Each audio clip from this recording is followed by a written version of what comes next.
Hi Leo, welcome. So tingnan natin anong klase soulmate ang nakadestiny sa'yo base sa zodiac sign mo. Okay?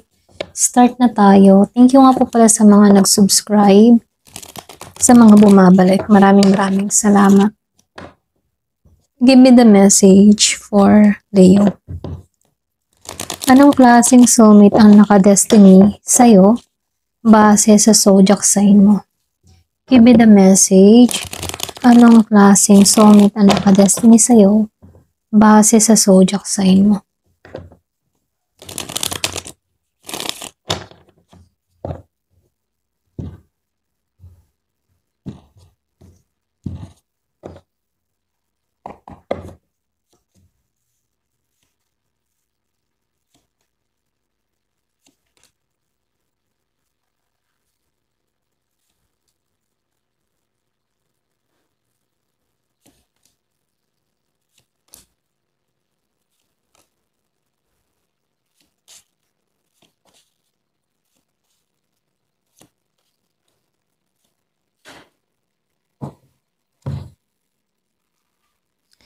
So, dito yung overall energy dito.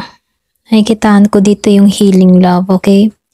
So, yung soulmate mo ay isang taong darating hindi para tulungan kang kalimutan ng nakaraan, kundi para ipakita na may mas mabuting pag-ibig, yung hindi kailangang labanan kundi maramdaman, okay? So, dito lumabas ang 5 of Cups dito and the Empress dito. So nakikita ko dito sa simula, nakikita mo dito or pwede rin nakikita niya yung energy ng lungkot o panghihinayang or pwede rin may pagsisisi. Pwedeng energy mo to kung meron kang mga pinagdaanan sa nakaraan. Maring dumanas ka ng pagkawala o heartbreak na matindi. Ngunit habang nakatingin ka sa nakaraan ang universe ay naghahanda sa iyo ng bagong simula para sa iyo, okay? So dahil lumabas ang the Empress dito nakikitaan ko dito yung soulmate mo ay nurturing, loving, warm, at very patient. Siya yung uri ng tao na hindi ka pipilitin magmahal agad, okay? So instead, hahawakan niya ang kamay mo habang natututo kang magtiwala ulit, okay? So dito, dahil lumabas ang 3 of Wands reverse dito and the 4 of Swords dito, nakikitaan ko dito yung love story ninyo. Hindi mabilis na mangyayari, pero mabagal, maingat at puno ng reflection. So si universe gusto niya dito na i-post muna bago ka, yung bang tibang ipinost niya muna yung sitwasyon mo pagdating sa larangan ng pag-ibig para magtiwala ka, okay?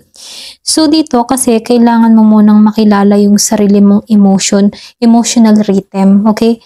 Yung tipong bago dumating yung connection na to, kailangan alam mo yung pakiramdam mo, okay? Kumbaga kailangan mapag-aralan mo kung ano ba dapat ang ilabas mong emosyon. So dito nakikitaan ko dito, yung iba sa inyo nasa healing phase ka, okay? Kumbaga pwede siyang isang kaibigan or pwede rin na makakatulong sa iyo para i-comfort ka, okay? So nakikitaan ko dito isang taong tahimik lamang habang nagre-recover ka, okay? Kumbaga, ito yung pinaka-safe space mo. Okay? Safe space. Ganyan.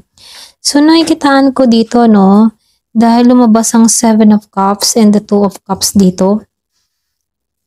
Yung turning point, ito yung turning point ng spread mo kapag natutunan mong alisin yung illusion at unrealistic expectation sa love, dun mo makikilala yung tunay na soulmate mo.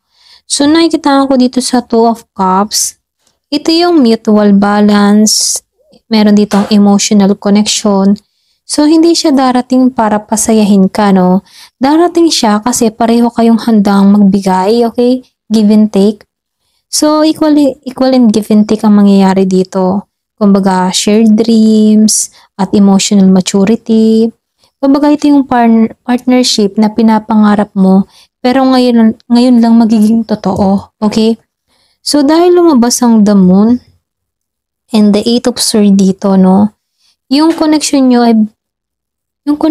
ay sobrang intuitive, okay? May telepathic bond, ganon. So, para bang nararamdaman mo siya kahit wala siya sa paligid, ganon.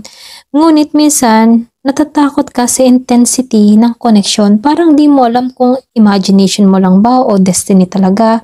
So, yung damon dito, sinasabihan ka dito, no, trust your intuition dito, huwag matakot. Kumbaga yung soulmate mo ay tutulong sa'yo alisin yung mga limitasyon sa isip mo, okay? Dito sa Eight of Swords. So, ipapakita niya na hindi mo kailangan maging malakas, okay lang maging vulnerable kasi sa kanya, ligtas kang magmahal, okay? So, dahil lumabas ang Queen of Wands dito and the King of Swords dito, no, ito yung dynamic na connection ninyo. Ikaw bilang Queen of Wands, passionate, confidence, full of life. Siya naman si King of Swords dito, logical pero emotional block, minsan mahirap basahin. So, nakikitaan ko dito, no, magnetism ninyo ay hindi mapipigilan, okay? Yung magnetism ninyong dalawa. Yung soulmate mo ay inspire sa tapang at apoy mo kahit siya mismo ay takot din, ano, na magbukas ng damdamin sa'yo. So, ikaw naman, natututo kang magmahal ng hindi kailangan kontrolin ng lahat. So, ito yung divine balancing act ninyo dito. Fire, ikaw bilang Leo, meet air dito bilang Gemini or mind, okay? So, nakikitaan ko dito, no, o pwede rin Gemini, Aquarius, and Libra, okay? So, nakikitaan ko dito sa Knight of Cups, dito sa Knight of Cups and the Seven of Pentacles dito, no? Pareho silang naka-upright dito. So, yung soulmate mo ay very romantic, patient, at sincere. Hindi siya bigla ang dumadating, ano? Dahan-dahan to, ngunit totoo. So, dito, the Knight of Cups dito, no? Ito yung pure love energy, message of affection, gentle gesture, at emotional availability, okay? So, dito sa Seven of Pentacles, ano, naka-upright siya. Means, you need to invest time and patience dito sa tao na to. Ito yung klase ng relationship na pinapanday ng panahon, okay? Habang lumalalim, ano, mas nagiging solid, okay? So, dahil lumabas ang Ace of Pentacles reverse dito, no, sa simula, maaari magkaroon ng delay or miss opportunity. Pwede magkahiwalay muna kayo o hindi agad na tugma. Pero, ang reverse dito, no, hindi ending to, kundi not yet, okay? Dahil lumabas siya na naka-reverse dito. So, si Universe ay nagsasabi na ihanda mo muna yung puso mo kasi darating siya sa tamang oras, okay? So, nakikitaan ko dito yung destiny na paparating sa'yo, Leo, isang loving, emotionally deep at patient person. Maaring Cancer, Pisces, pwede ring Taurus. Siya yung magbubukas muli ng puso mong matutong tumigas dahil sa pain. So, maaring dumating siya sa buhay mo bilang friend or pwede ring comfort person, pero may spiritual depth sa connection ninyo, okay? So, nakikitaan ko dito yung love nyo, mabagal pero sigurado, tahimik pero malalim at puno ng growth, okay? So, nakikitaan ko dito yung purpose ng connection nyo, no? Ito yung soulmate na darating para gamutin yung sugat mo sa loob na akala mo matagal nang sarado, okay? So siya yung magpapaalala na kahit ilang beses kang masaktan, ano? Ang puso may marunong magmahal ay lagi kayang, yung tipo na, ang puso mong marunong magmahal ay lagi kayang magliwanag muli, okay? Kumbaga tuturuan ka niya ng ganon, okay? Ayan, hanggang dito na lamang po. Thank you for watching. Love and peace.